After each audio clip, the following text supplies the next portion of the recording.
Vous êtes nombreuses et nombreux à participer à ce webinaire ce soir. Ça nous touche beaucoup, hein. Je suis particulièrement ravi de vous retrouver pour faire ce bout de voyage aux Oscars avec vous. On a par défaut coupé vos micros, laissez-les éteints pour l'instant pour éviter les interférences. Mais vous pourrez les réactiver le moment venu, lorsque vous souhaiterez intervenir, poser des questions, etc. Également, en cas de coupure de connexion chez nous, vous restez en ligne. On reviendra rapidement. Ce qui se passe, c'est on est dans le sud, là, il y a de l'orage dans le sud de la France ce soir, donc ça peut être instable. Voilà. Euh, le Zanskar attire toujours beaucoup de monde, hein. Le Zanskar fascine, y compris celles et ceux qui y sont déjà allés. Et souvent, ils retournent. Ils retournent et ils retournent plusieurs fois. On aura avec nous ce soir plusieurs spécimens qui s'en sont jamais complètement remis. Je les salue et je les remercie d'être avec nous. J'en profite au passage pour remercier aussi toute l'équipe de Rencontres au bout du monde, Canel, Clémence, Liana, Maëlys, qui œuvrent avec talent à la fabrication de toute cette saison de webinaires, hein, puisqu'on en a un entre tous les 15 jours et tous les mois en ce moment. Voilà. Bon, au-delà d'être fascinante, hein, cette région de l'Inde-Himalaya est la destination historique de Rencontres au bout du monde. Une région sans laquelle il est probable que notre association n'existerait pas. Et je vous expliquerai pourquoi en quelques mots, dans quelques instants.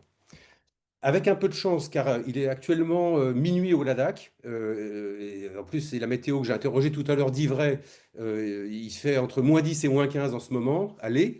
On pourra échanger en direct avec une de nos guides du Ladakh, j'espère qu'elle est là, j'espère qu'elle pourra se connecter, Stanzin Chonzom, qui a accompagné un de nos groupes de séjour villageois cet été 2025.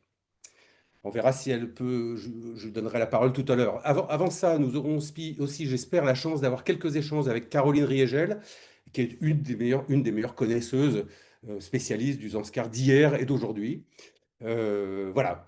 Vous avez le programme de ce début de soirée. Bienvenue au Ladakh, bienvenue au pays des sourires, où même la lumière semble faire ses prières. C'est parti, Julet, Julet.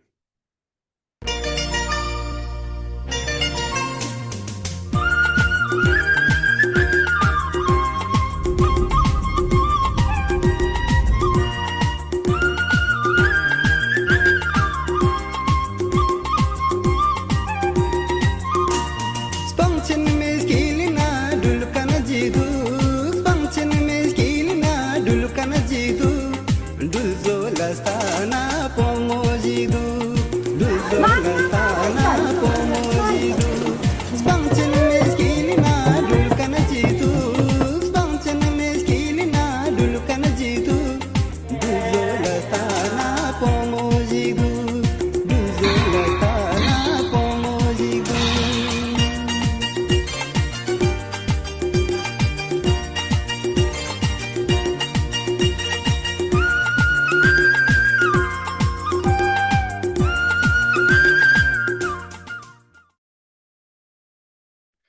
Ouais, et merci à ma collègue Liana pour cette vidéo spécialement faite pour la soirée de ce soir.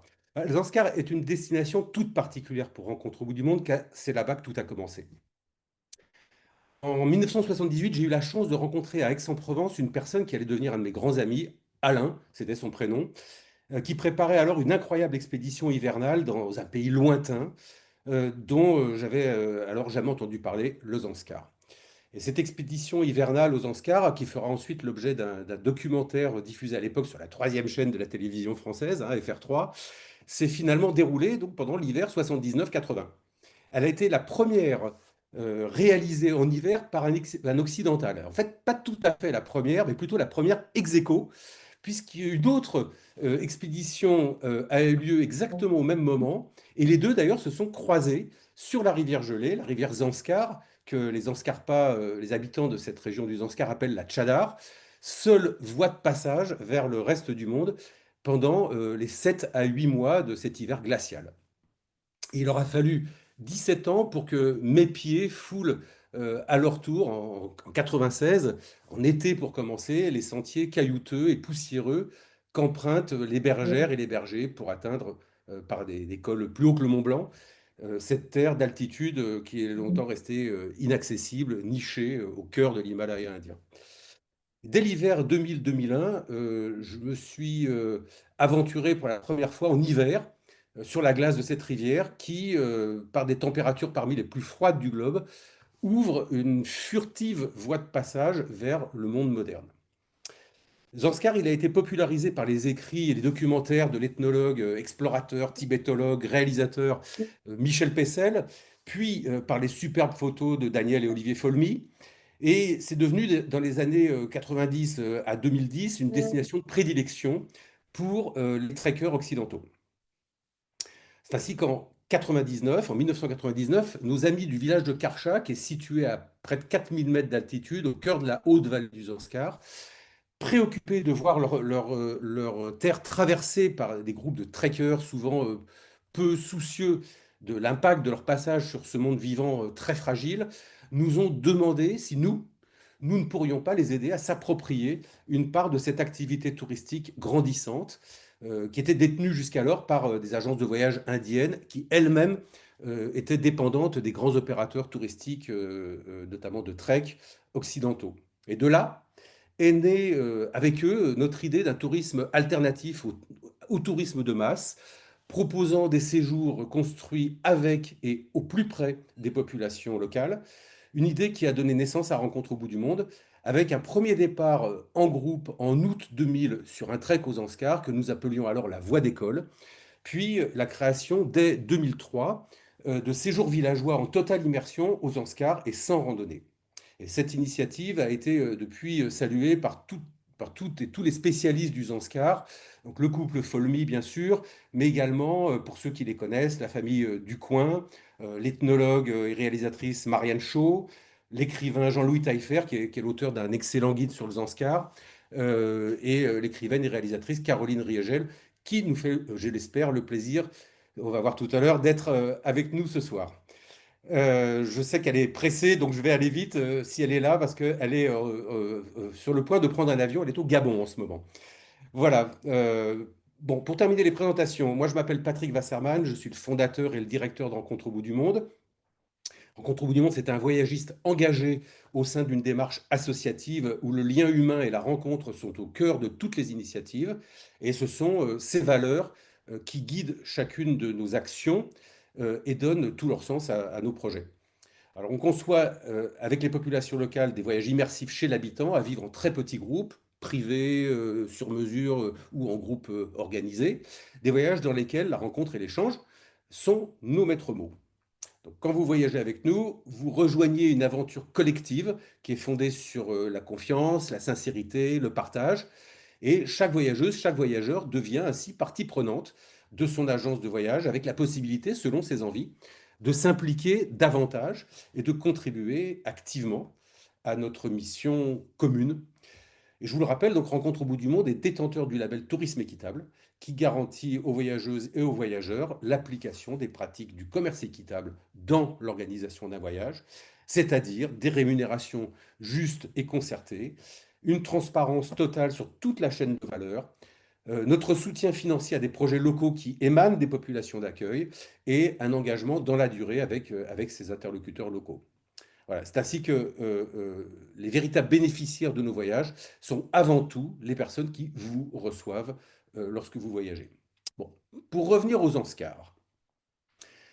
Le Zanskar est donc à la fois le nom d'une rivière affluent de l'Indus, lui-même venu du Tibet à l'est de l'Inde, et qui ira terminer sa course au sud du Pakistan. Et c'est également le nom d'une chaîne de montagnes, parallèle à la chaîne du Grand Himalaya, et aussi, le Zanskar, c'est le nom d'une région, une des plus hautes, si ce n'est la plus haute vallée habitée de l'Himalaya, avec 15 000 à 20 000 habitantes et habitants, le plus souvent à plus de 4 000 mètres d'altitude, avec des sommets qui peuvent monter jusqu'à 6 000, voire 7 000 mètres d'altitude pour les plus hauts. Plus précisément, si on regarde la carte de la République indienne, nous trouvons l'État du Jammu and Cachemire, qui est situé à l'extrême nord-ouest de l'Inde.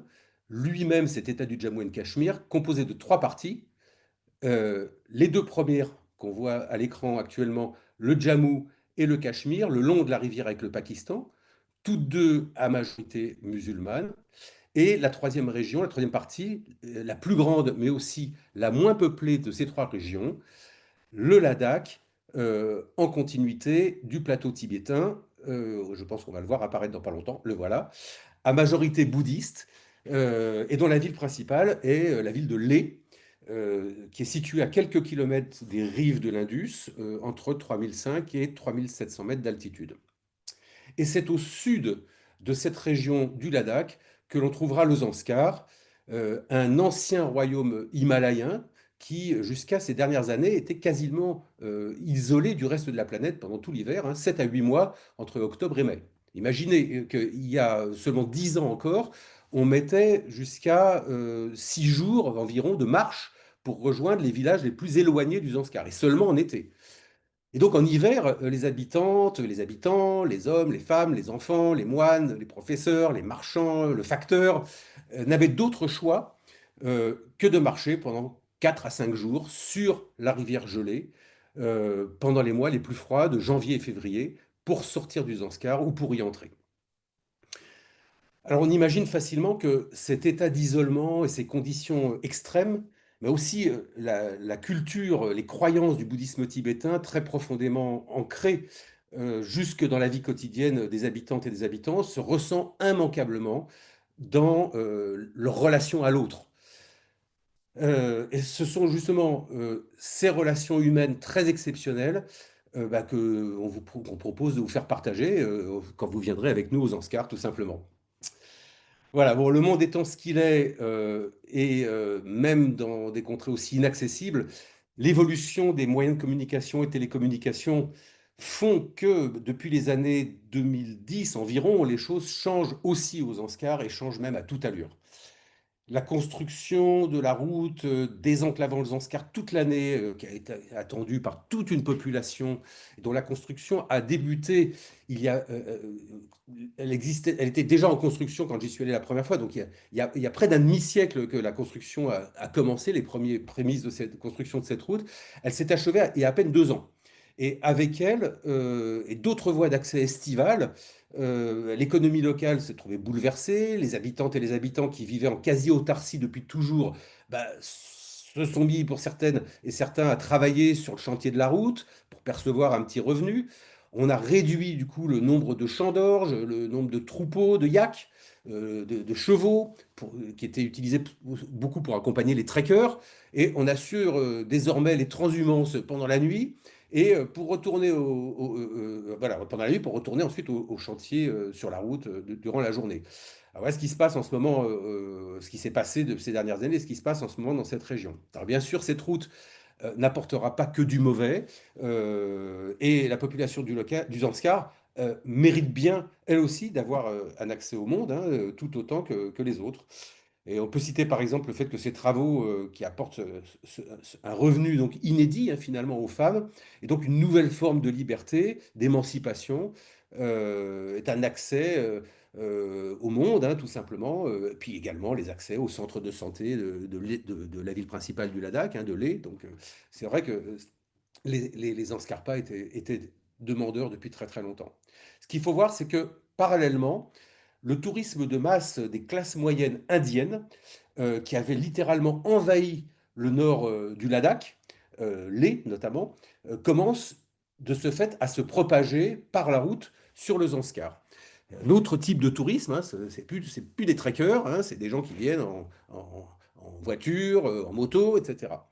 Et les sentiers de trek que nous utilisions au début, hein, il y a 20 ans, sont pour la plupart devenus des pistes carrossables.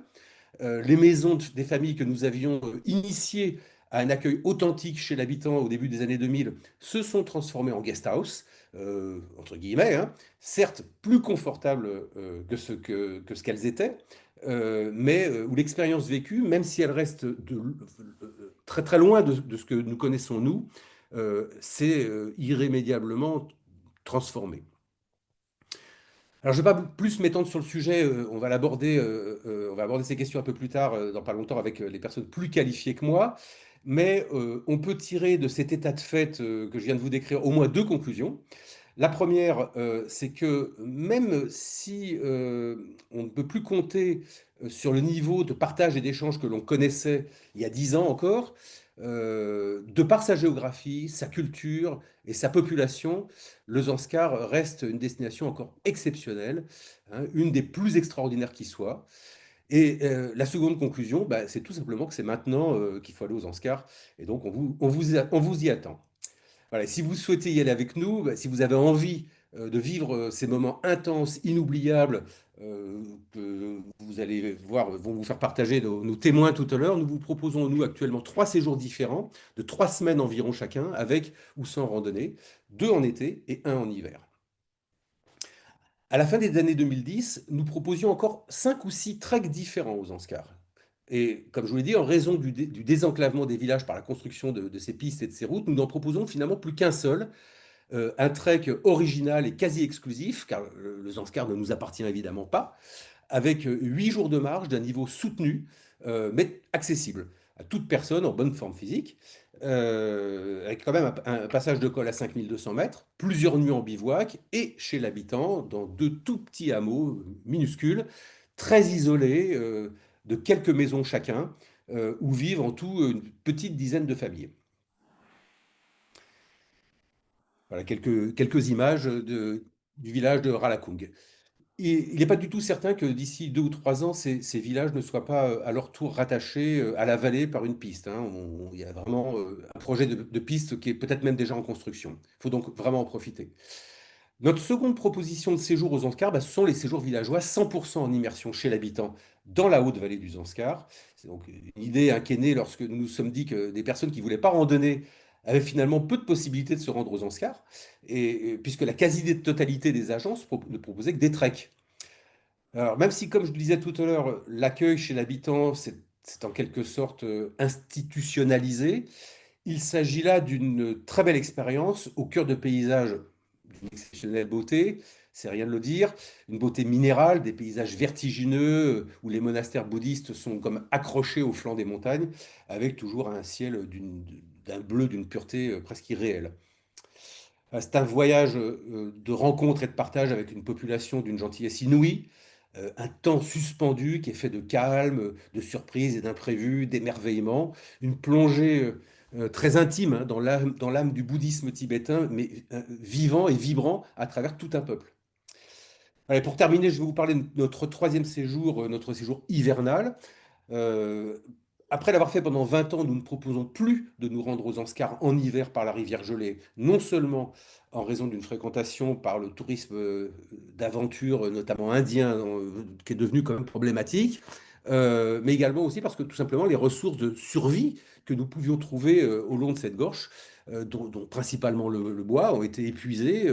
C'est assez dramatique, se sont fragilisées, raréfiées du fait de cette surfréquentation. Donc on a décidé de ne plus aller aux Anscars par la rivière gelée. Bon, en plus, il y a la piste maintenant, hein, depuis 2 ans.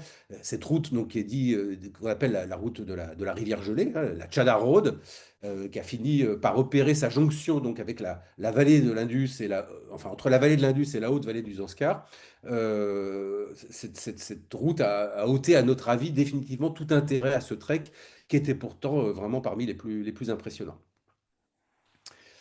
Bon, ce trek hivernal demande une excellente condition physique, hein, avec ses 15 journées de marche, des conditions climatiques que vous imaginez comme étant extrêmes. Voilà, c'est donc ces 3 séjours, voilà des images de ce trek hivernal, de cette randonnée hivernale. Je ne sais pas si on en a, je crois qu'on en a encore une autre. Voilà, peut-être. C'est peut-être ça, voilà. Bon, voilà, donc pour ce qui est de nos propositions aux Anscars. 3 propositions, 2 en été, 2 en hiver. J'en ai terminé avec la présentation de nos séjours et tout de suite, je vais poser la question à nos invités. Alors, si Caroline, tu es là, il y a tellement de monde que je ne vois pas qui est là. Une question Je à suis haut là. risque. Ah bah voilà, super. Une question à haut risque, comme je te l'ai dit, hein, je ne sais pas ce que tu vas nous répondre, donc je tremble d'avance. Pour une agence de voyage qui propose d'aller aux Anscars, la question, c'est justement, faut-il encore se rendre aux Anscars? Caroline, je te remercie 1000 fois d'être présente. Tu es dans un aéroport au Gabon. Je te présente très rapidement pour celles qui te connaissent, celles et ceux qui ne te connaissent pas. Tu es ingénieur en construction hydraulique, tu travailles dans plein de pays sur des projets de barrages. Tu es une grande voyageuse, photographe, autrice, réalisatrice, très investie depuis des années dans la vallée du Zanskar, où tu as même, si je ne me trompe pas, je crois que quelqu'un m'a dit ça, je ne crois pas que ce soit toi, fait office de porteuse sur la rivière Gelée. Tu as Mm. écrit plusieurs ouvrages très intéressants et passionnants. Tu as réalisé avec la communauté des nonnes de Tungri aux Anscars 2 films documentaires, Semeuse de joie et plus récemment Les promesses de l'hiver. Donc Caro, à toi, faut-il encore aller faire du tourisme aux Anscars? Bonsoir tout le monde. Alors, est-ce que vous m'entendez bien déjà? Super bien. Parfait. Eh ben, moi, je pourrais retourner la question. Faut-il aller en France? Faut-il aller Pour moi, la question, elle se pose pas comme ça. En fait, ce que le Zanskar offrait il y a 20 ans n'existe plus. La question était de savoir qui allait aux Zanskar il y a 20 ans. Et ce n'était pas le monde entier qui allait aux Zanskar il y a 20 ans. C'était des gens qui se ressemblaient somme toute quand même pas mal, qui aimaient la montagne, qui aimaient le trekking, qui aimaient quelque chose, qui recherchaient quelque chose d'assez authentique, exotique, etc. Les riches n'allaient pas aux Anscars. Voilà, donc, les Anscars d'aujourd'hui amènent forcément, ouvrent la porte à des gens qui n'allaient pas aux Anscars il y a 20 ans. Euh, donc, il faut savoir, je pense, avant de soit on est complètement ouvert au monde et à sa complexité, et on ne se pose aucune question de où nos pas nous mènent, puisqu'on sait qu'on va forcément découvrir quelque chose, apprendre quelque chose.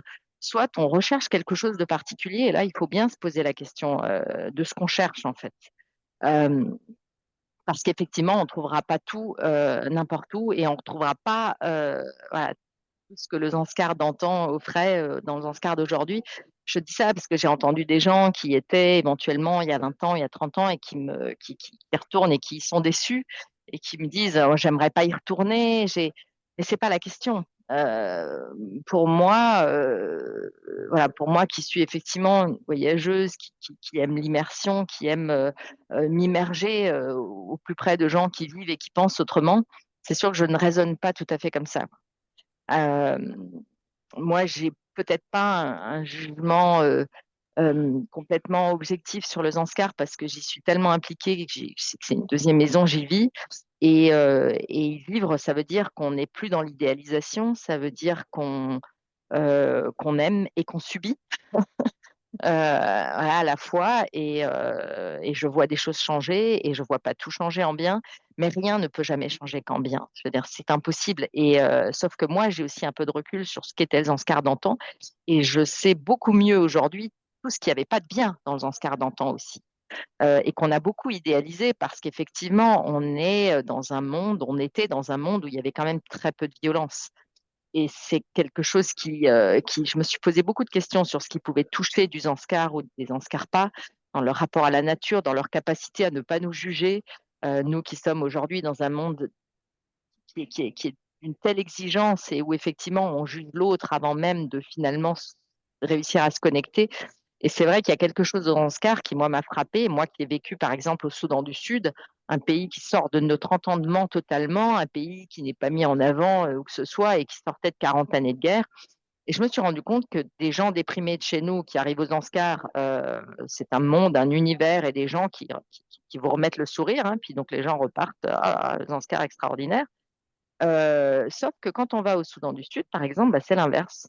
C'est à nous d'aller trouver au fond de notre humanité la capacité à amener le sourire sur l'autre qui, lui, sort de 40 années de guerre, etc.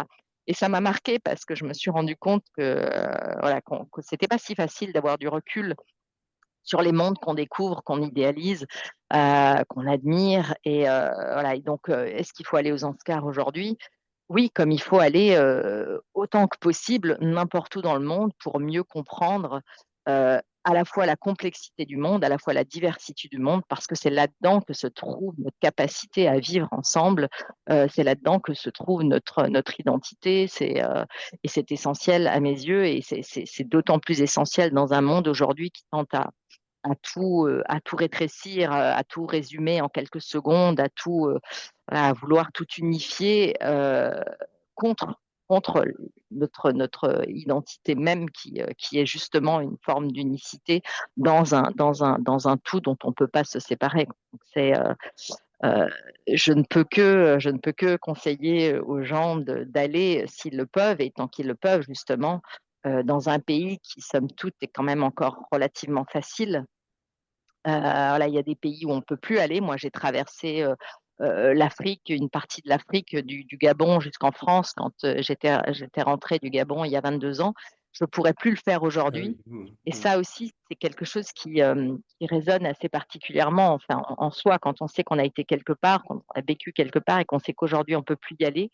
Euh, voilà, donc là où on peut encore aller, là où on peut encore rencontrer l'autre et où l'autre est autant disposé à nous accueillir, bah, bien sûr qu'il faut essayer, si on peut, voilà, de, de le Et rencontrer, cet autre. bon, merci pour cette réponse. Et peut-être une question un peu plus intime. Est-ce que tu peux nous dire, toi, qu'est-ce qui t'a retenu aux Oscars?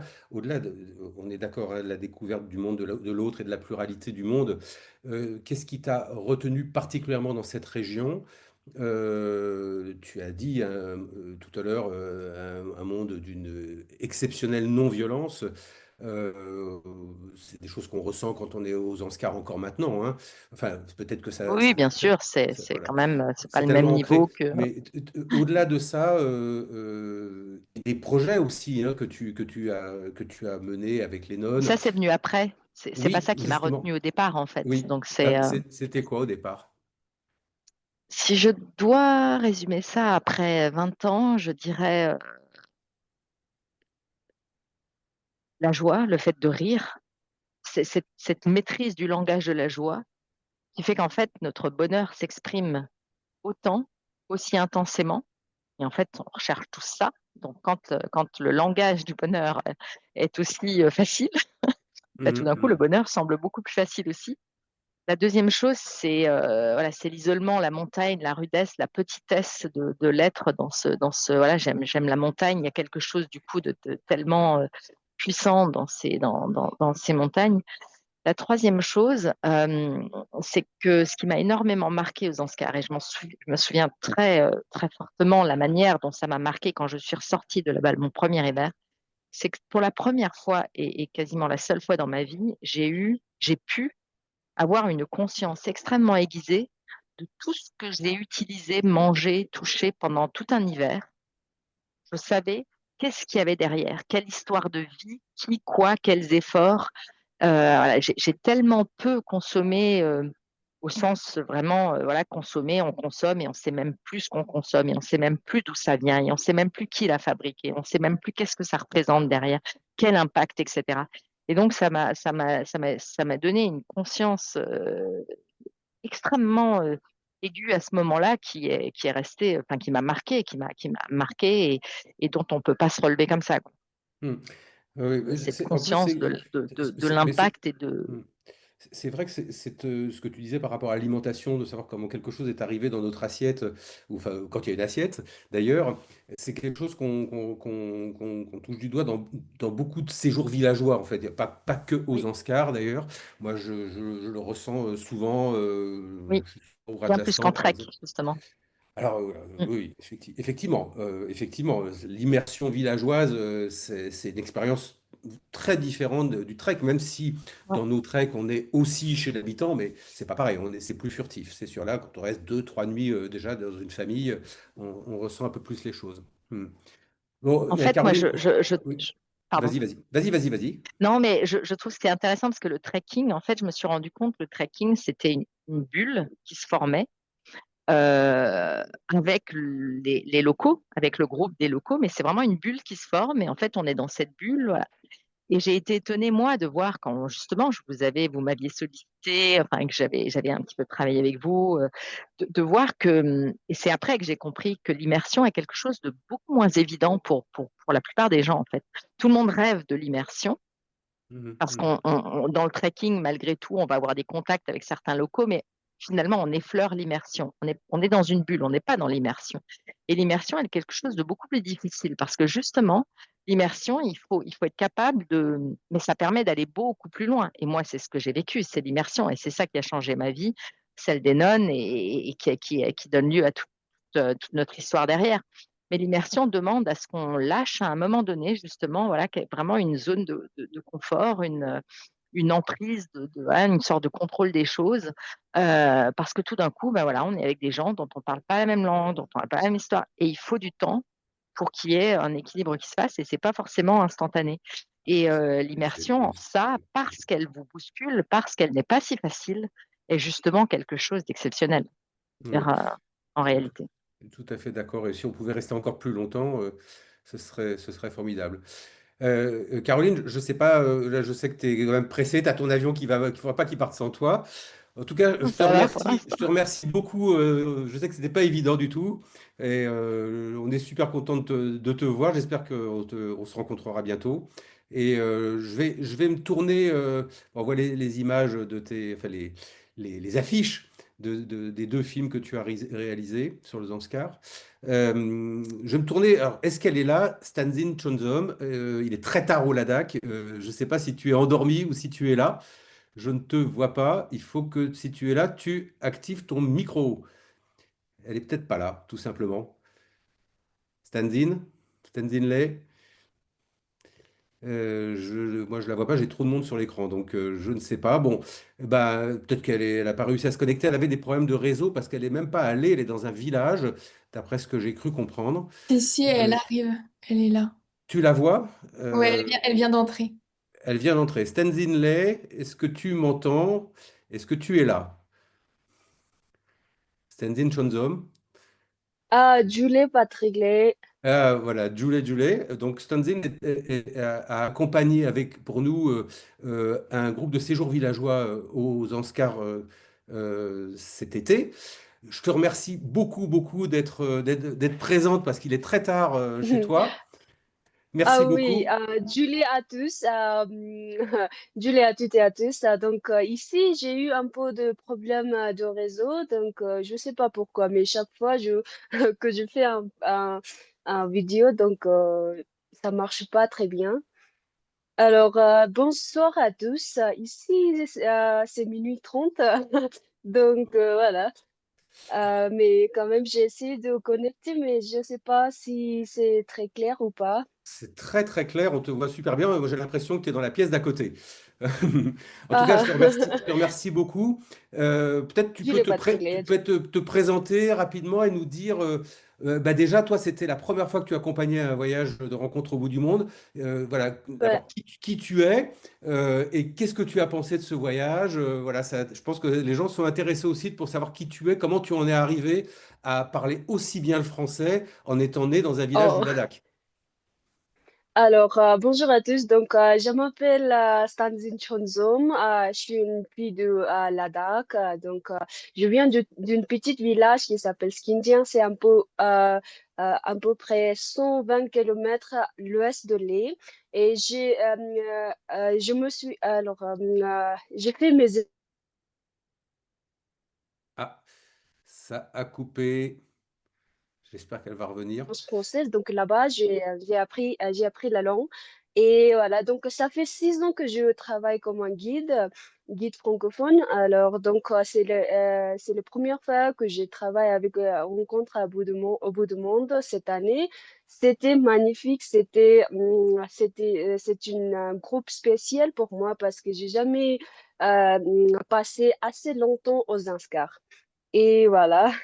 C'était très bien, ça passait très bien. Donc voilà,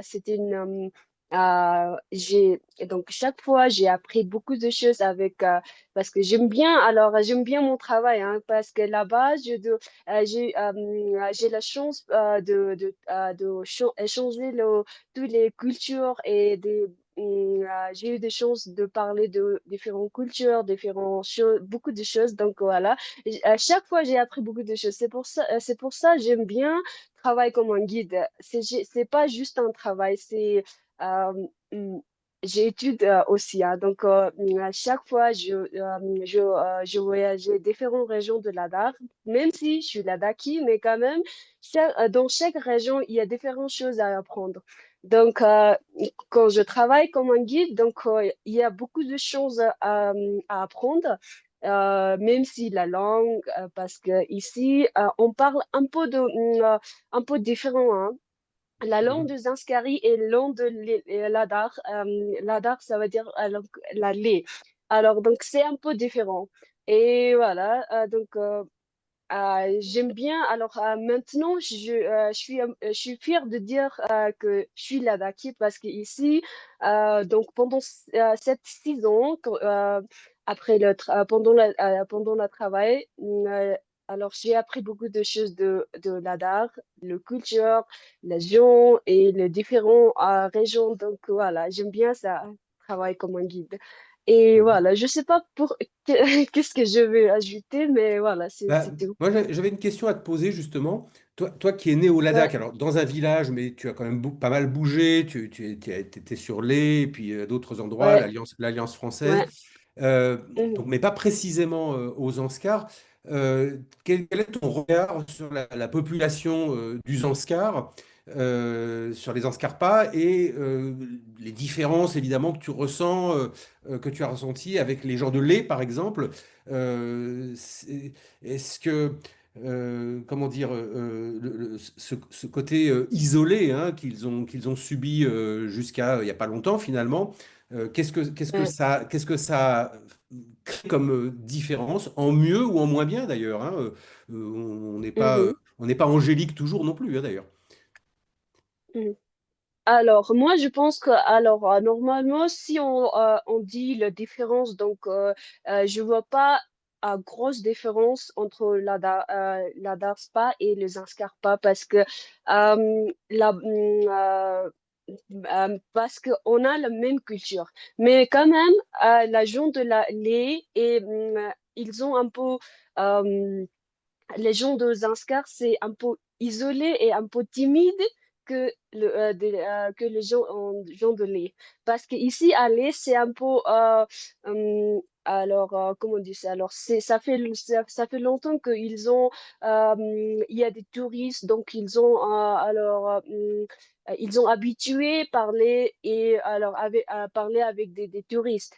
Donc Mhm. voilà, donc moi je vois, il y a juste un peu de différence comme ça, et aussi par la culture aussi. Donc maintenant, la gens de lait, ils ont habitué avec les cultures étrangères, et la Zanskari, ils ont un peu, ils sont toujours avec les cultures traditionnelles. Donc voilà, ça. Le genre de Zanskari, ils ont un peu attaché avec les traditionnels, des choses Oui, oui, traditionnelles. oui, Voilà, c'est oui, tout, oui. oui. Pas trop de différence, mais voilà, avec les cultures et les langues, ils ont voilà, très traditionnel, et avec les gens de lait, ils ont, voilà, en train de changer la manière de langue et le culture, tout ça, ils ont, alors ici, à Lé, c'est en train de changer. Hmm. Ouais. Et alors là, on a presque une cinquantaine de personnes. Alors, parmi les gens qui sont dans la réunion ce soir, dans le webinaire, il y a des gens que je reconnais, c'est-à-dire que je connais même très bien, qui sont partis avec nous, qui sont repartis, qui ont accompagné des groupes, etc. Mais pour les gens qui Mhm. sont jamais allés au Ladakh ou aux Zanskar, qu'est-ce que tu as envie de leur dire pour leur donner envie de venir? Pour, Alors, donc, pour vendre ta région, vendre ton pays.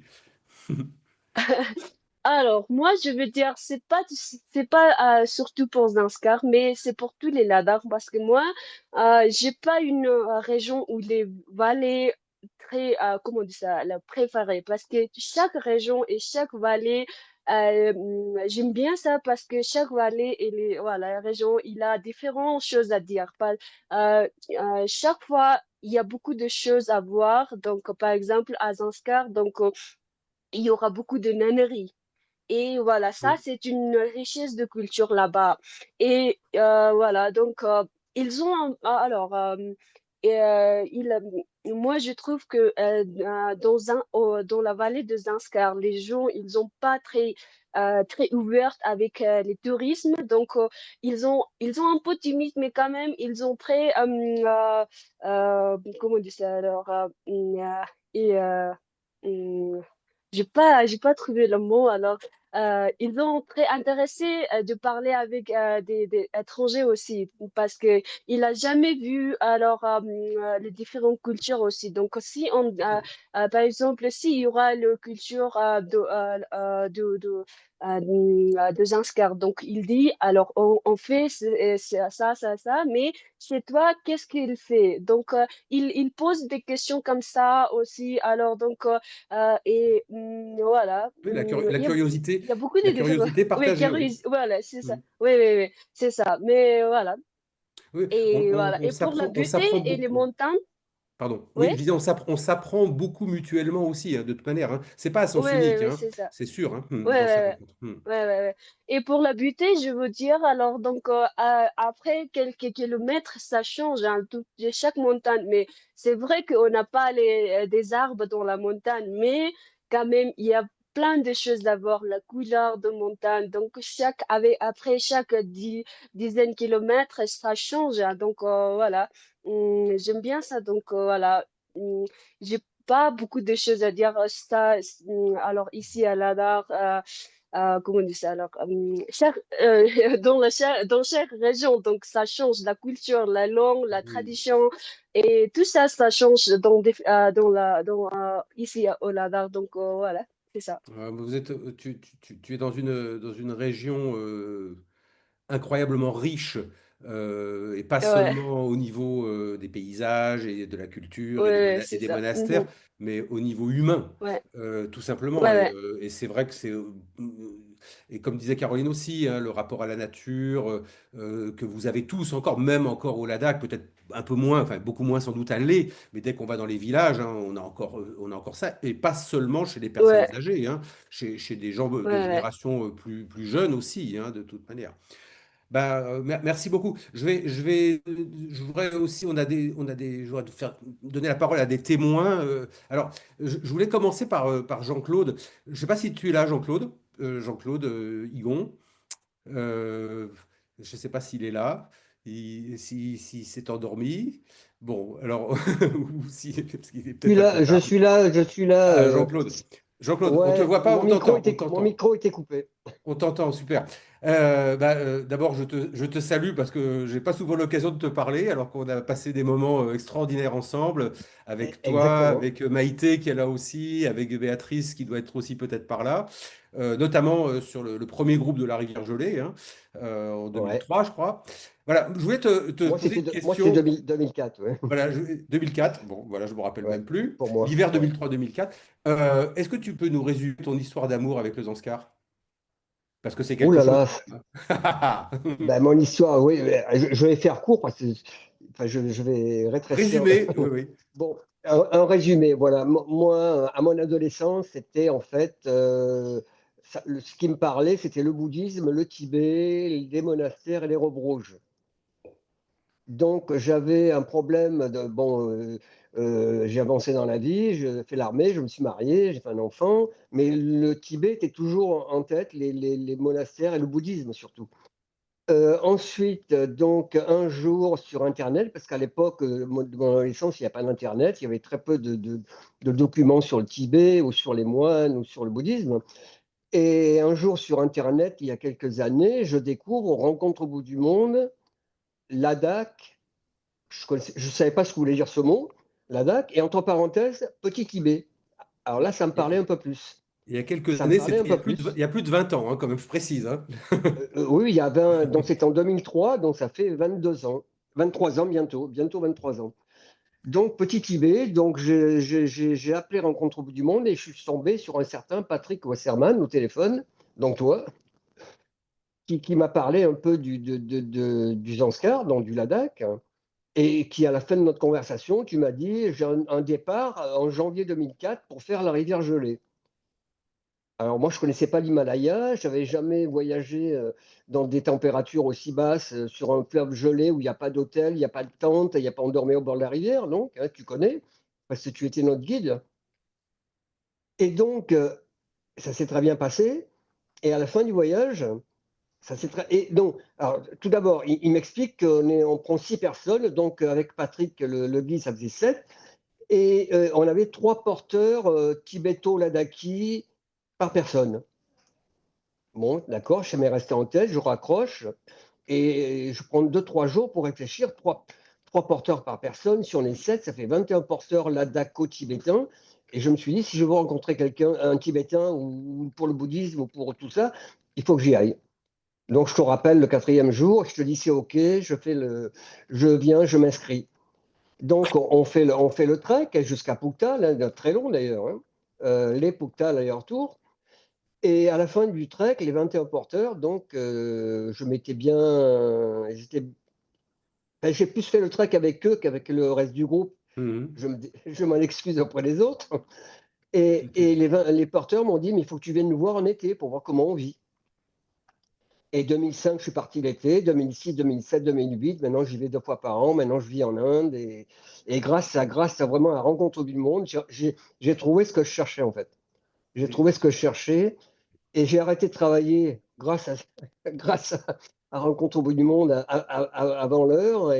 Et en 2008, Patrick m'a appelé. Il a appris que je ne travaillais plus. Il m'a demandé si je voulais accompagner des groupes villageois, séjours villageois aux Anscars, et ce que j'ai accepté avec plaisir et bonheur, Plusieurs qui fois. m'a apporté, qui m'apporte toujours beaucoup d'émotions dans ma vie et beaucoup de bonnes choses et de pleines choses.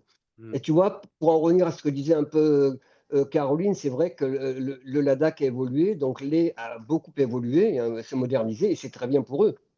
C'est très bien pour eux. Mais par contre, je trouve qu'aux Zanskar, bon, ma dernière année était 2023 d'accompagnement, et jusque-là, on ressentait encore le besoin de ces gens qui avaient besoin de cette rencontre et qui rencontraient les Occidentaux avec plaisir. Moi, Mhm. j'ai toujours ressenti que ces gens-là en avaient besoin.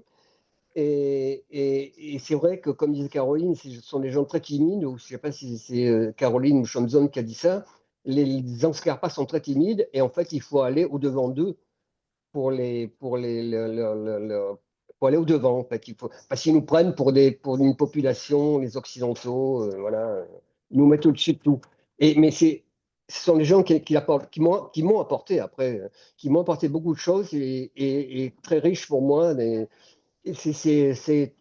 Attends, combien ça fait? 13, 14, 2008, 14, 15 ans d'accompagnement aux Anscars m'ont apporté beaucoup. Ils m'apportent toujours, en fait. Mhm. Mon ouvre. Et je vis toujours en Inde. Mhm. Enfin, une Et, partie de l'année en Inde. ouais, Caroline, puisque je vois que tu es encore là, j'en profite. Toi qui parles la langue, qui maîtrise la langue et qui doit capter des choses que nous, on capte pas, qu'est-ce qu'ils disent sur nous? Qu'est-ce qu'ils disent sur les Occidentaux qu'on n'a pas le droit de savoir? On t'entend pas, ton micro, pardon.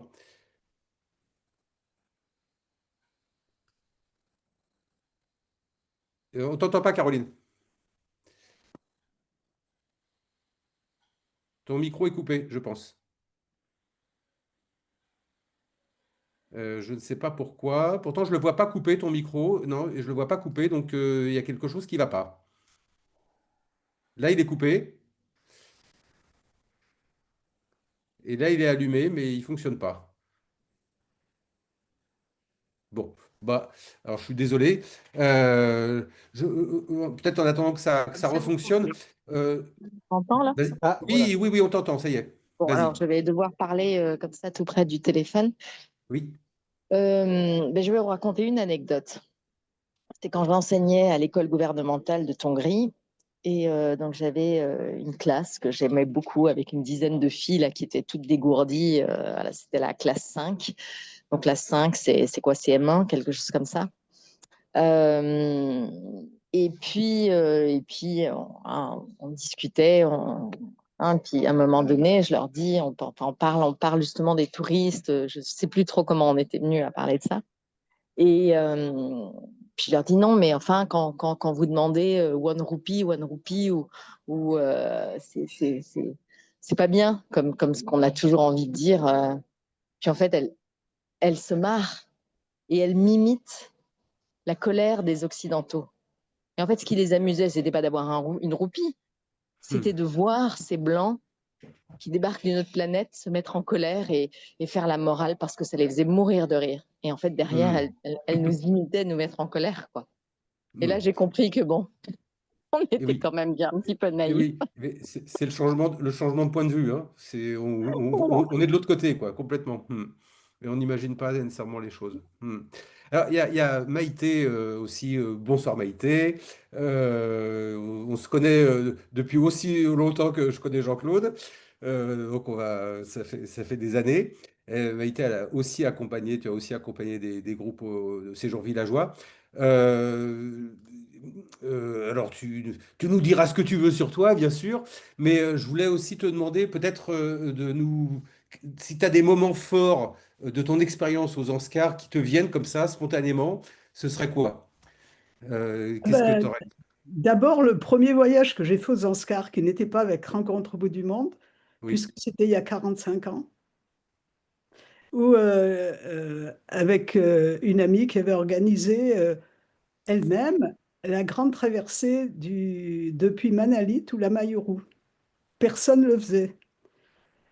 Alors là, on a vu personne. On a rencontré, on a croisé 4 personnes.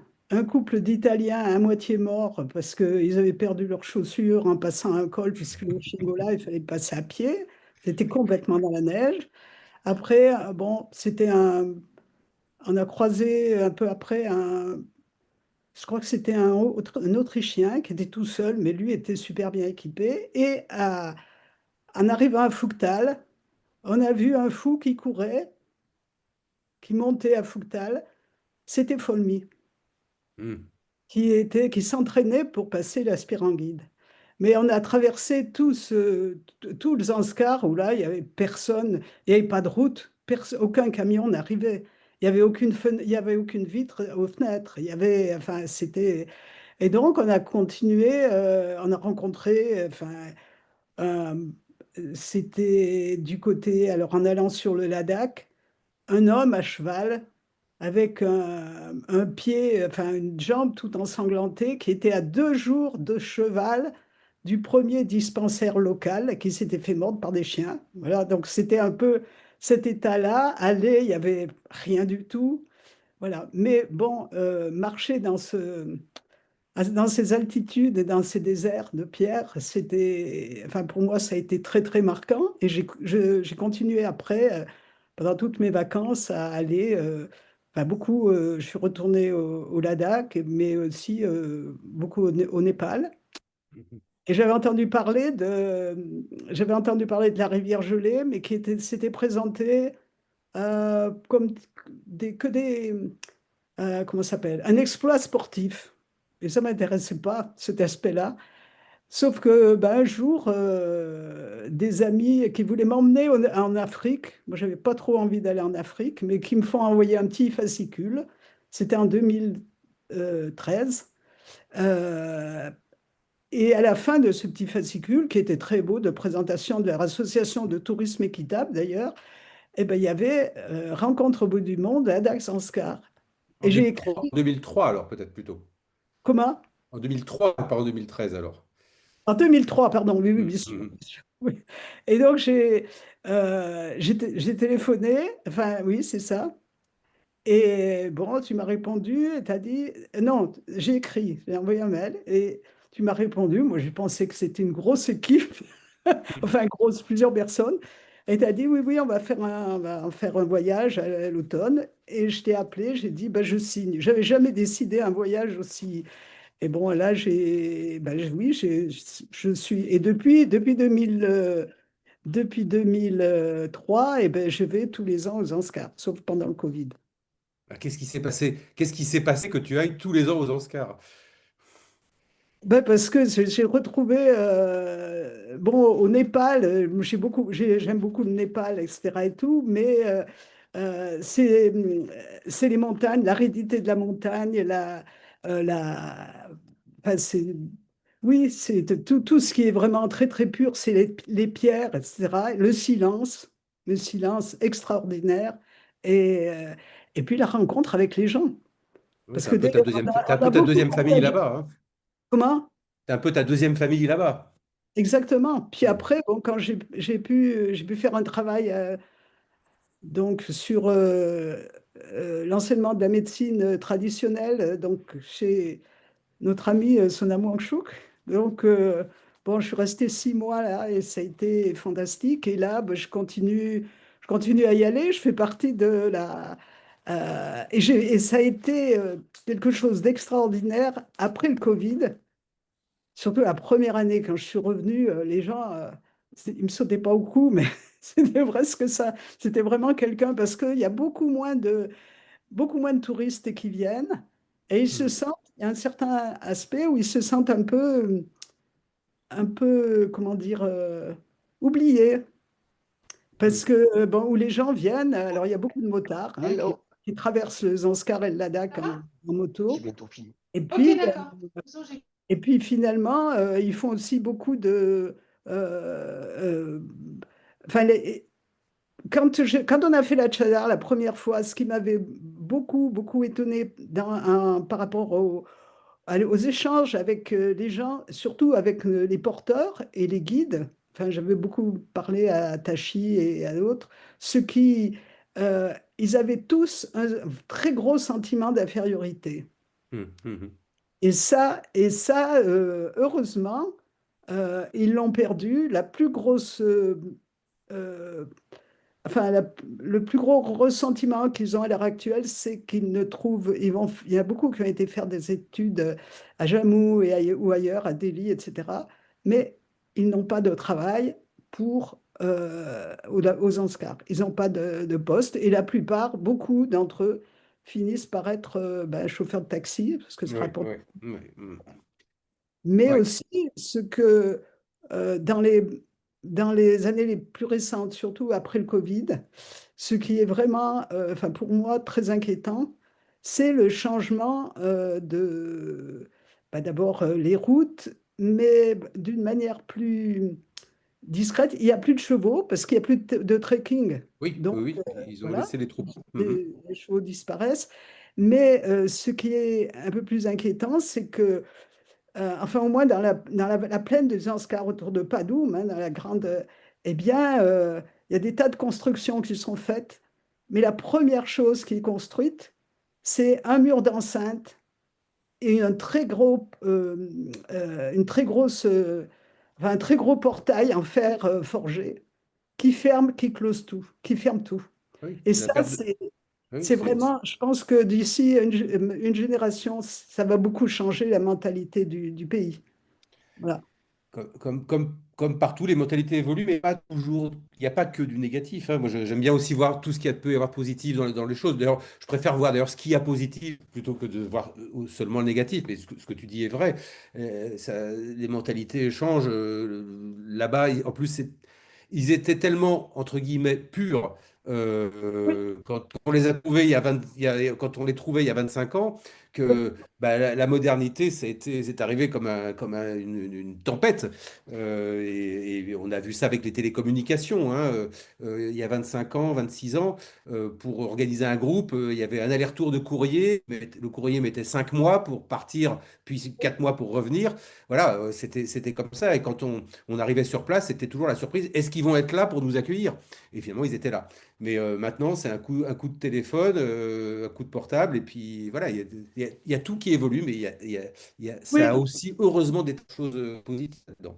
mais enfin, ce qu'ils gardent, c'est l'accueil, hein. Ça, c'est Ah oui, vraiment oui, oui. Oui, absolument ce qui est- sensationnel. Et si on Mm, amène des nouvelles de quelqu'un, d'un autre Français, ou de... mm, Voilà, ça, tout de suite, mm, le lien est fait et on est accueilli tout le bien long. sûr. Ouais. Alors, je ne sais pas si Béatrice est là. Béatrice, si tu es là, active ton micro et fais-moi un petit coucou. Béatrice Christini. Ou si elle n'est pas là, on va. Je voulais aussi. Bon, bah, elle est Non, je peut-être pas crois. là. Vous m'entendez? Oui, tu es là. Oui, oui. Coucou Béa. Alors Béa, alors, là on a vraiment le monde entier, hein. Béa, elle est à Madagascar. Donc,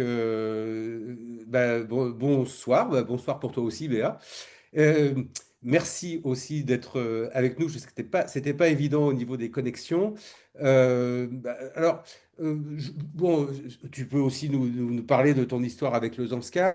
C'est encore une autre histoire, mais ça a aussi démarré aussi sur la rivière Gelée, tous ensemble. Vous étiez tous les trois avec Jean-Claude et Maïté dans ce premier groupe sur la rivière Gelée. Moi, c'était mon deuxième voyage là-bas en hiver.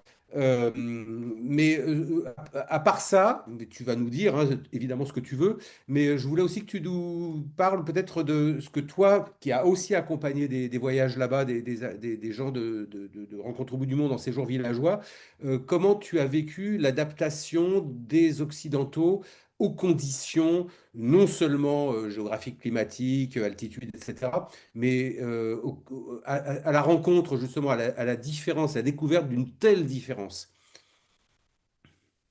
Alors, bonsoir à toutes et tous et merci pour Bonsoir. l'invitation et grand plaisir de voir Maïté, Lobsang et Caroline, hein, vraiment grand plaisir. Bon, moi, je suis peut-être la moins, on va dire, la moins équipée des trois hein, pour parler du Zanskar parce que j'ai été celle qui a été un petit peu le moins souvent et j'ai eu un petit trou de 8 années.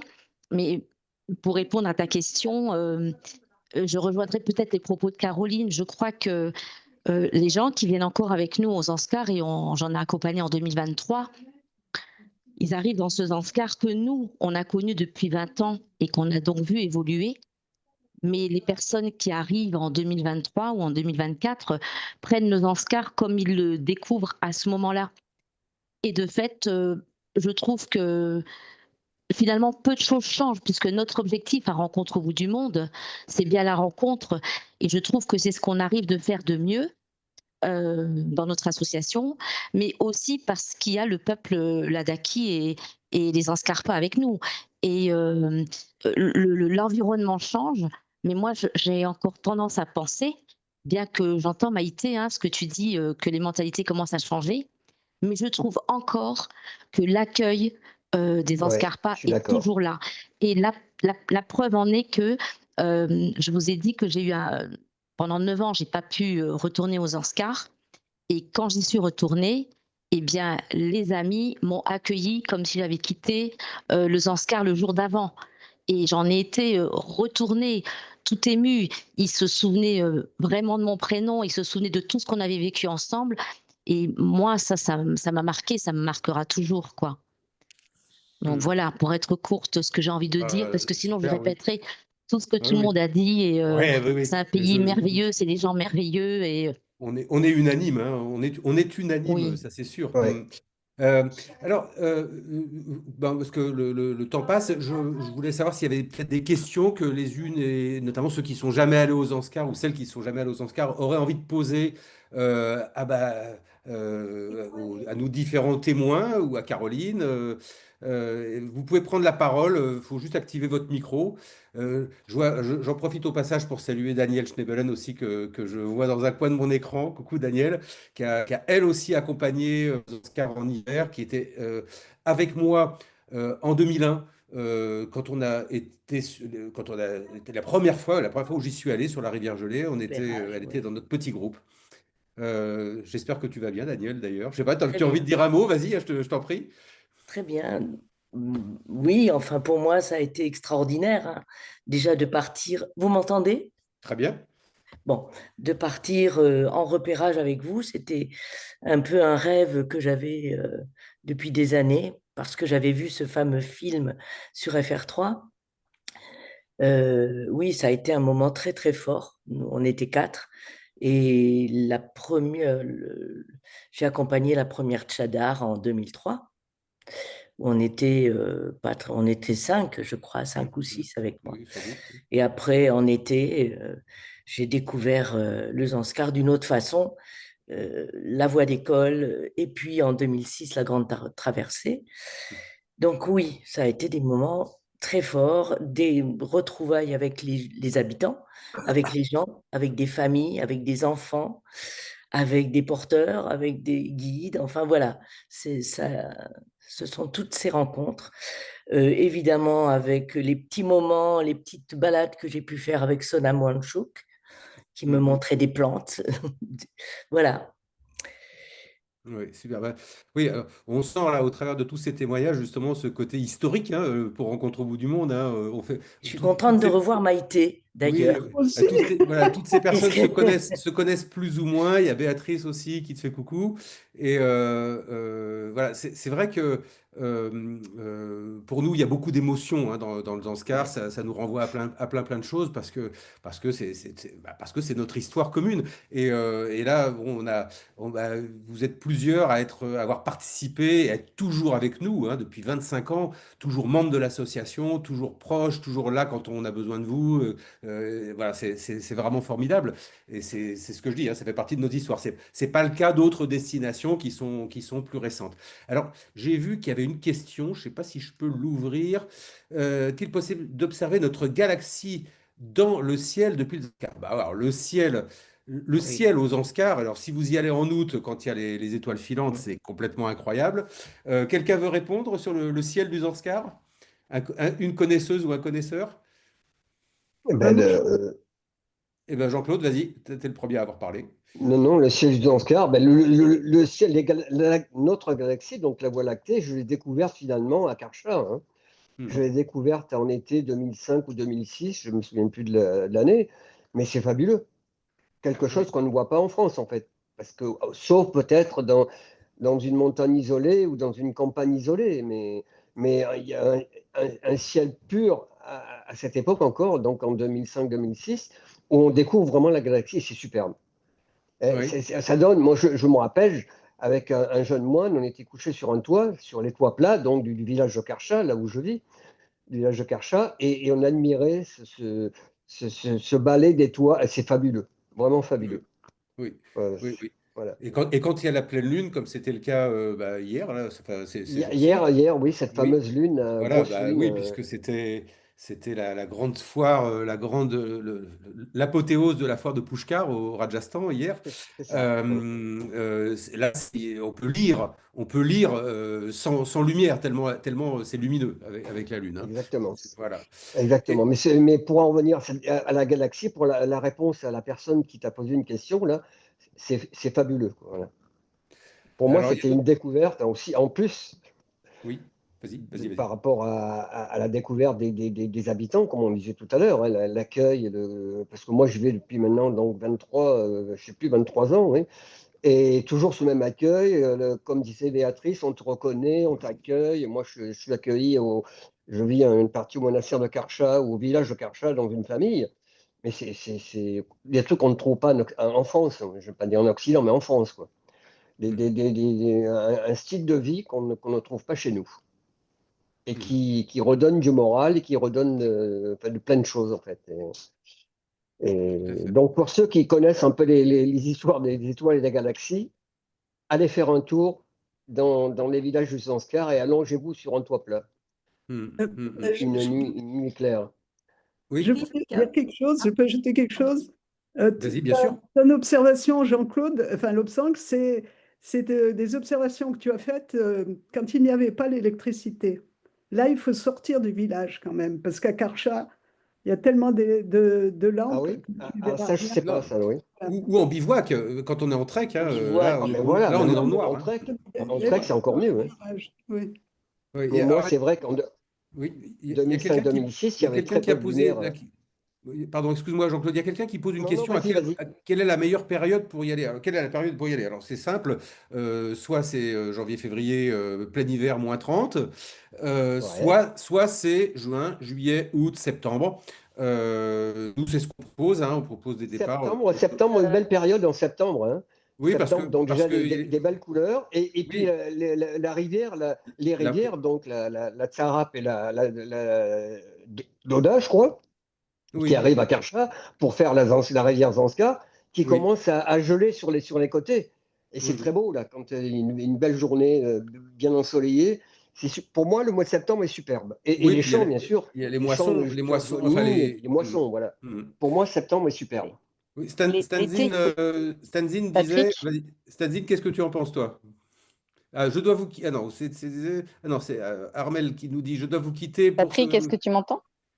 Oui, Caroline, vas-y. Alors, j'ai plein de gens en même temps, Ouais, donc. non, je disais, il y a un peu, il faut prendre en compte quand même, parce que moi j'ai vu des gens qui faisaient des treks là l'été, qui sont obligés de repousser. J'ai vécu cet été de la neige, 6 jours de pluie où on était en train d'écoper sur les toits fin août. Juillet, août, ça devient de plus en plus nuageux. Il y a il y a plus souvent des pluies, ce qui était moins le cas avant. Mais j'ai vu quand même l'été changer et ne Oui, plus oui. toujours être aussi favorable. Et je pense qu'effectivement, la mousson passe de plus en plus et du coup, les très belles journées, c'était beaucoup plus présente en septembre, en octobre qu'en juillet, août, quoi, ces derniers Oui, temps. oui. Mais ça m'étonne pas. De toute manière, ça fait depuis longtemps que Mm. la mousson passe de plus en plus. Et l'Himalaya, en général, est hyper impacté, malgré tout ce qu'on pourrait croire, pas seulement par le changement climatique, hein, par la pollution, tout simplement aussi. Mm. Même si c'est pas la même pollution qu'on a ici, elle se voit pas, elle se sent pas nécessairement. Mais la configuration géographique de l'Himalaya, et notamment au Népal, hein, fait qu'il y a un très fort impact. Alors, Patrick, je vais donner la parole à Stanzin, mais il y a déjà Armel, je ne sais pas si elle est encore là, qui nous dit qu'elle nous quitte, qui nous remercie et qui dit n'hésitez pas à y aller, le séjour Rencontre villageois de RM est formidable, donc je ne vais pas me gêner pour relayer ces paroles. Euh, Faut-il se préparer à l'altitude? Se préparer, on vous expliquera tout ça, on vous y prépare. Il faut pas avoir de problème médical majeur, on va dire, notamment des problèmes cardiaques importants ou des choses comme ça. Mais voilà. Dominique Japot qui demande la parole. Bien sûr, tu peux avoir la parole, Dominique. Il faut juste que tu actives Euh, ton micro. oui, oui, juste vite fait, parce que moi, je n'ai pas une ancienneté comme d'autres et je n'ai pas accompagné, mais juste un témoignage d'une simple voyageuse. Il y a une chose qu'on n'a pas trop abordée. Alors, les paysages sont magnifiques, effectivement. C'est très minéral, mais quand même, les fonds de vallée sont très verts. Donc, ce contraste, c'est vraiment magnifique. Ça, il faut le dire, parce qu'il y a des gens qui pourraient être rebutés par l'aspect très minéral dont on a parlé un petit peu là tout à l'heure. Mais avec les fonds de vallée très verts, le contraste est saisissant. L'accueil, les familles, ça, je rejoins tout ce qui a déjà été dit. Il ne faut pas oublier quand même qu'on visite plusieurs monastères et ça, c'est aussi une chose qu'on n'a pas évoquée là dans le webinaire. Et pour des personnes qui sont intéressées par voilà, l'aspect culturel, la visite des monastères est aussi très intéressante, souvent perchée sur des petits éperons rocheux. Et ça participe aussi du. Alors là, je parle du séjour villageois. Oui, Et oui, moi, je oui. l'ai fait en 2016 avec l'Obsan, que je salue au passage. Oui, je te salue, je te Et, reconnais et tout, c'est super sympa. eh ben, c'est sympa, j'ai pas vieilli, super. Et j'avoue que moi, le Zanskar, c'était un rêve depuis de très très nombreuses années, depuis 88 quand je suis allée à Srinagar, ça me faisait rêver. Et j'étais, comme tu le disais Patrick au début, j'étais bloquée parce que les trekking étaient trop difficiles pour moi. Et c'était la seule opportunité de faire ce séjour villageois, d'aller aux Zanskar sans être obligé de marcher en altitude. Et du coup, ça devient accessible à tout voyageur. Voilà, il ne faut pas hésiter parce que c'est une découverte incroyable avec un Ouais. accueil extraordinaire quoi, et avec toute la découverte de cette vallée qui est magnifique. Voilà. Alors, Stanzin, si Merci. tu es encore là, tu voulais dire un mot à propos tu disais, du climat, du ciel. Est-ce que tu es encore là ou pas? Ouais, oui, je suis Oui, là. oui, Alors, pour la ciel, je vous dirais, s'il n'y a pas de nuages, on peut évidemment. observer la Voie lactée toujours. Voilà.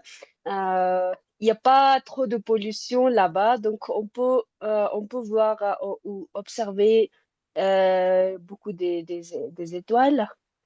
Voilà. Ah bah oui, bien sûr, bien sûr. Et toi, Ouais. tu Et conseillerais pour plutôt. la... Oui, Oui, oui, oui, vas-y, oui, oui, oui. vas-y. Pour les altitudes, donc je veux dire, oui, on peut. Alors, ça dépend sur la mentalité. Si on est toujours peur que, alors, s'il y aura de maladies ou pas, donc ça devient euh, en réel. Et Absolument, tout à fait. Ah, elle est coupée. Je prends le relais. Oui, il y a l'impact psychologique, hein, sur le mal des montagnes est réel.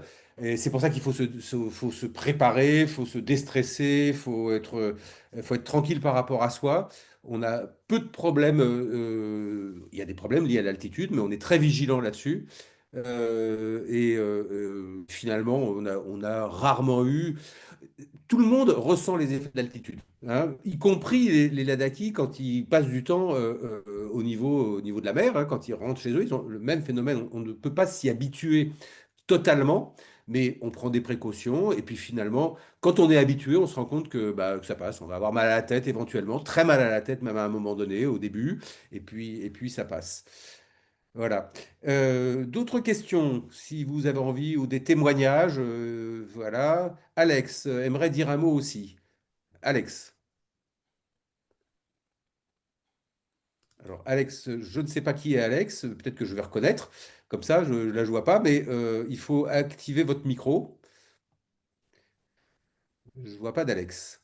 C'est Alex Roche, Ah, d'accord, pardon, j'y étais pas du tout. mais il a disparu. Il a disparu, Alex. Alors, Alex et Catherine qui y sont allés cet été avec toi, Stanzine. Mais Stanzine, elle est partie aussi. Ça s'est déconnecté. Alex, Alex et Catherine, il faut activer le micro. Peut-être que c'est pas ça. On vous entend pas en tout cas. Est-ce qu'il y avait en attendant d'autres réactions, d'autres questions? N'hésitez pas, faut en profiter. Vous avez une collection d'experts avec vous. Bon. Est-ce Euh, que je peux rajouter quelque chose par rapport à la question avec, sur l'altitude? avec plaisir. Alors, l'altitude, il y a des choses qui sont importantes, c'est-à-dire, même avant d'arriver en altitude et avant de voyager, bien boire, bien boire, même pendant tout le trajet en avion. Et quand on arrive à Leh, donc on s'arrête chez Jigmet Papali Guest House. Et là, il y a une règle, c'est quand on arrive toujours le matin à des heures, enfin très tôt le matin, on va se coucher et le principe c'est boire, pisser, dormir. On est d'accord. On est Voilà, d'accord, ça c'est c'est très important. exactement ce qu'on dit et ce qu'on rabâche à tout le monde. Hmm. Et maintenant, étant donné qu'il y a beaucoup de touristes de la plaine indienne, qui ont eu énormément de problèmes d'altitude parce qu'ils prenaient aucune précaution. Il y a eu des morts, etc. Mais l'hôpital de Leh est extrêmement bien équipé maintenant. Il y a une salle entière avec des lits avec oxygène Hmm. obligatoire. Voilà. Mhm. Oui, puis on a même eu quelqu'un qui n'était pas bien, je crois que c'était l'année dernière ou l'année d'avant, qui se sentait pas très très bien le deuxième jour, et ils sont venus lui mettre l'oxygène à l'hôtel. Oui. Elle est même pas allée à l'hôpital. Voilà, et en une demi-journée, le problème était complètement réglé. Bah, merci Maïté. Alors on a deux questions. Là, je vais répondre à la première. Pour le trek, il faut toujours des porteurs. Question. En fait, pour le trek, on n'a pas de porteurs aux Anscars. On a des porteurs que en hiver. Alors, on en a pour le trek, les treks d'hiver, mais l'été, ce sont des chevaux qui portent. Il reste encore, et heureusement, il reste encore quelques chevaux, notamment sur la région de Ralakung, là où on fait ce trek nous actuellement, celui qu'on propose. Mais voilà, il y a pas, il y a, les porteurs, c'est seulement. Et nous, on fait très très attention à ce que les porteurs ne soient pas trop chargés, et les chevaux non plus d'ailleurs aussi. On en prend en quantité suffisante, ça fait travailler plus de monde, et tout le monde est content de ce fait. Autre question, que mange-t-on dans les villages? Alors, Jean-Claude, Jean-Claude, qu'est-ce qu'on mange dans les villages? Qu'est-ce qu'on Bon, mange dans Jean-Claude, les villages? Jean-Claude, ne parle pas pour toi, parce que toi, tu manges que de la tsampa, mais les autres. Non, non, non, non, non.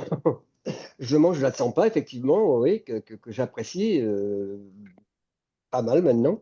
Donc, dans les villages, la nourriture se compose surtout de légumes, hein, de légumes variés, en fait, de légumes variés, de lentilles, de riz, donc on appelle en Inde le dalbat, que certains connaissent peut-être, des pâtes, des chapatis, et pour les petits déjeuners du matin, donc des chapatis accompagnés de confiture ou de beurre fait par les familles. Le beurre est fait à la maison par les familles. Donc voilà, et essentiellement de légumes. Donc, je ne parle pas des restaurants, par exemple, Papadoum. Quand on arrive dans la capitale du Zanskar, Papadoum est la capitale du Zanskar, c'est un gros village, c'est pas une grosse ville, hein. C'est un gros village. Donc là, dans certains des restaurants, on peut trouver un peu de la viande, on peut trouver de la viande, mais pas dans les familles. On ne trouve pas de viande dans les familles. Donc, Rarement. principalement, rarement, rarement. Mm. Principalement, riz, beaucoup de légumes, beaucoup de différents légumes, et riz, pâtes, lentilles, donc, et ces fameux chapatis. Chapatis qu'on trouve partout. Et puis, donc, la Voilà. fameuse. Donc, il y a également des œufs. J'ai oublié les œufs. Les œufs, il y a les œufs à profusion, on trouve des œufs à profusion aux Anscars. Mais qui viennent pas du Zanskar. Il y a beaucoup de Non. choses qui sont importées. Par Non, contre, localement, ce qui est produit, c'est effectivement quelques légumes c'est ça. et la farine, la tsampa, Et la puisque fameuse Sampa, donc, voilà, puisque les champs, dans les creux des vallées, c'est ce qu'expliquait, je crois, Dominique tout à l'heure, les creux des vallées sont cultivés c'est ça. grâce aux ruisseaux, enfin, à toute l'eau qui descend des glaciers. Alors, il y en a de moins en moins aussi, hein, il y a ce problème-là aussi, bien sûr, là-bas. Cultivés sur une période très, très courte, finalement, parce qu'il fait froid très tard et il refait froid très tôt. Donc, la période des moissons, avec un rendement assez faible aussi au niveau des champs, de l'orge et du blé, je crois essentiellement, si je me rappelle bien. L'orge Oui. qui va servir beaucoup à faire la tsamba, le blé à faire les chapatis, les petits pois aussi Des notamment petits pois, oui, oui, pour nourrir les enfin, animaux aussi, hein. Les farines vont nourrir aussi les animaux. Voilà, tout à fait. Stanzine est revenu, réapparu. J'aimerais, j'aimerais bien continuer avec l'attitude. Donc, je vous dirais que la première journée, c'est très important pour rester à la maison ou à l'hôtel ou guest house parce que des fois, les gens, ils disent, je suis très sportive, il n'y a pas de problème, je peux marcher, donc j'aimerais bien sortir au marché. Donc, voilà. Voilà, dans la première journée, donc il disait, on a resté longtemps dans l'avion, donc j'aimerais bien marcher. Donc ça, c'est une mauvaise, Une mauvaise idée. comment on dit ça? Oui, oui. Mauvaise idée pour faire Bien ça, sûr, parce bien sûr, bien qu'après sûr, bien sûr. après quelques journées, ils ont tombé malades. Donc Voilà, on peut pas repos continuer absolu 24 heures. oui, oui. Parce Ok. que alors chaque fois dans chaque groupe, il y a quelques personnes qui disent donc j'ai pas de problème. Tu as tout à fait raison. C'était très fatigant. Oui, c'était très fatigant rester à l'aéroport ou dans l'avion. Donc il aime bien sortir. Donc voilà. Donc là-bas, ils ont un peu. Alors des fois, si on dit non, il faut pas sortir, il faut rester. Donc des fois, des gens ils ont fâché avec nous parce qu'ils pensent que donc pourquoi il y a beaucoup de comment on dit ça euh, il y a beaucoup de noms pour faire ça, oui. Oui, oui, il y a beaucoup Mais de contraintes. Hmm. oui, mais c'est juste pour leur santé que si on reste si on continue de marcher doucement, par exemple, la deuxième journée, on marche un peu et les troisième un peu plus. Donc, et après, on doit passer la colle de plus de 5 000 mètres. Voilà. Oui. Donc, Hmm. si on commence doucement, il n'y aura pas de problème à la colle. Mais si on marche depuis la première journée, donc c'est sûr qu'il y aura le problème pendant la séjour. On ne peut pas Hmm. continuer. Donc, il y aura toujours mal à la tête, il y aura toujours quelque chose dans la peau, mais il y a plein d'autres choses aussi. Et voilà. Donc, c'est très important pour penser comme ça. Alors, si le guide, il dit, il faut rester à la guest house ou à l'hôtel et il faut boire beaucoup de l'eau, donc on peut le faire ça. Si on n'aime pas bien rester, si on n'aime pas boire beaucoup de l'eau, mais quand même, il faut faire ça. Tout Mais à fait. voilà, Ou oui. du thé, d'amande, des infusions de Oui, menthe, etc. Bien oui, sûr. oui, oui, c'est ça. Voilà. Et Alors, oui. ils ont ils prennent le médicament Diamox. On dit il faut prendre, mais si donc si la malade, c'est très sérieux. Mais Oui, sinon, avoir un mal à la tête et avoir un mal à la ventre, c'est un peu normal. c'est C'est, normal. alors, le nez sera très sec. Donc, c'est un peu normal parce on a changé complètement l'environnement. La DAR, ici, il n'y a pas d'humidité dans l'air. Donc, c'est complètement sec. Donc, c'est très normal pour avoir un mal à la tête. Donc, il faut boire beaucoup parce que pour avoir un mal à la tête, il y a d'autres raisons aussi. Si on a Oui, faim, oui. il y aura le mal à la tête. Si on n'a pas bu de l'eau, il y aura le mal à la tête. Et aussi pour la mal de montagne aussi.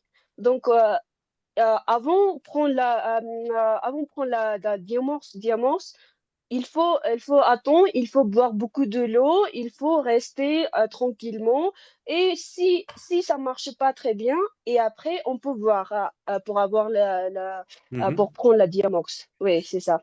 Parce Alors, qu'avec le diamorce, il y aura. Oui, oui, c'est ça. on Ah, a, on a d'au- oui, on a oui. d'autres questions alimentaires qui arrivent. Alors, qu'est-ce que c'est que les chapatis? Alors, le chapati, Ah oui, quand on connaît l'Inde, le chapati, c'est le pain indien, hein, une espèce de c'est galette ça. de blé, cuite sur une plaque chauffée au feu en général. Il y a des millions et des dizaines de millions de chapatis qui sont fabriqués et mangés chaque jour dans toute l'Inde. C'est vraiment Tout à fait. le standard indien. Mm. Également, il y a Patrick, quelqu'un qui cite au niveau de la nourriture au Ladakh les momos. Ah oui, j'ai oublié les momos. Béatrice, est-ce que tu veux, je ne sais pas si tu es là, expliquer ce que c'est que les momos? oui, Vas-y. non, enfin, je ne vais pas parler des momos, mais je peux en parler. C'est des petits beignets cuits à l'étouffée avec ou de la viande Les, ra- ou des les végétaux à raviolis. Des l'intérieur. raviolis, des C'est vraiment raviolis. des raviolis, voilà. Moi, ce que je voulais dire par rapport à l'alimentation, parce que ça me semble vraiment très important, c'est dans les séjours villageois, le soin que les familles qui nous accueillent mettent à nous préparer les repas. Et ça, c'est vraiment quelque chose, moi, qui me touche tout le temps. Et il faut savoir que très souvent, ils essayent de faire plusieurs petits mets différents. Donc, c'est un ravissement de manger dans les familles pendant les séjours villageois, parce qu'il y a vraiment de l'amour qui est transmis dans cette nourriture qu'ils nous font, quoi. Voilà, je voulais préciser l'acte de cuisiner, qui est un acte important. Et parfois, on peut cuisiner avec les femmes en même temps Ouais. qu'elles, quoi. Ça, c'est Ah oui, fabuleux oui, oui. aussi. Mhm. Voilà. Un beau moment d'échange. Autre Oui. question qui n'a rien à voir. Pour les vols Paris-New Delhi-Leh, alors de toute manière, oui, on passe par Delhi. On a obligatoirement une escale à Delhi. Après, pour arriver à Delhi, depuis Paris ou n'importe quelle ville d'Europe, hein, n'importe quel grand aéroport d'Europe, avec ou sans escale, il y a pas de, il y a pas de difficulté particulière. Le vol entre Delhi et Leh, c'est sans doute un des plus beaux vols qui existent quand le temps est dégagé, mais il l'est presque tout le temps finalement au moment où on arrive sur les montagnes. C'est un vol d'1 heure et quart, donc c'est très très rapide et on change totalement d'univers hein, entre Delhi et Leh. C'est vraiment noir et blanc, hein, ça n'a strictement rien à voir. Quelqu'un me revient sur la nourriture accompagnée de Chang, bah, bien sûr, la bière d'orge, euh, Ouais. c'est l'alcool, enfin la boisson de tous les Ladakis et de tous les peuples himalayens, je crois d'ailleurs. Voilà, je confirme, on mange très bien dans les familles, me dit Françoise.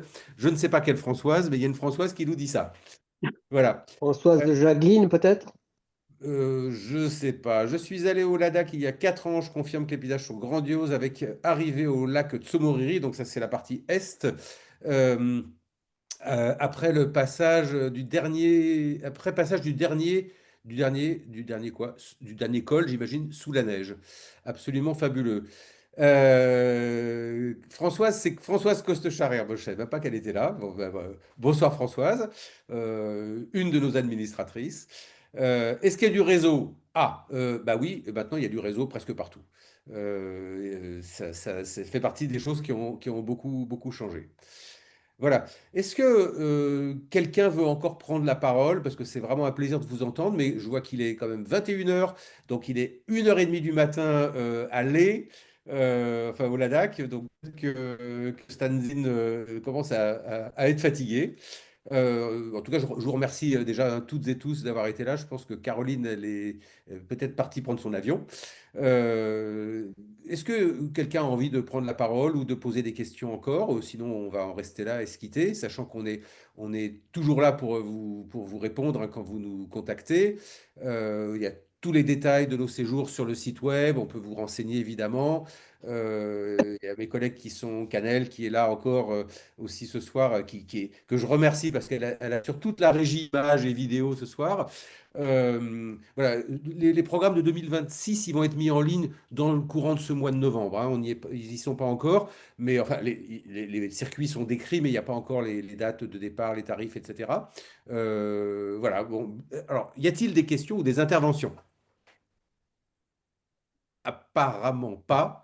Donc, je vous remercie vraiment du fond du cœur, toutes et toutes, les fidèles et les nouveaux, d'avoir tenu le coup pendant 1 heure et demie quand même. Hein.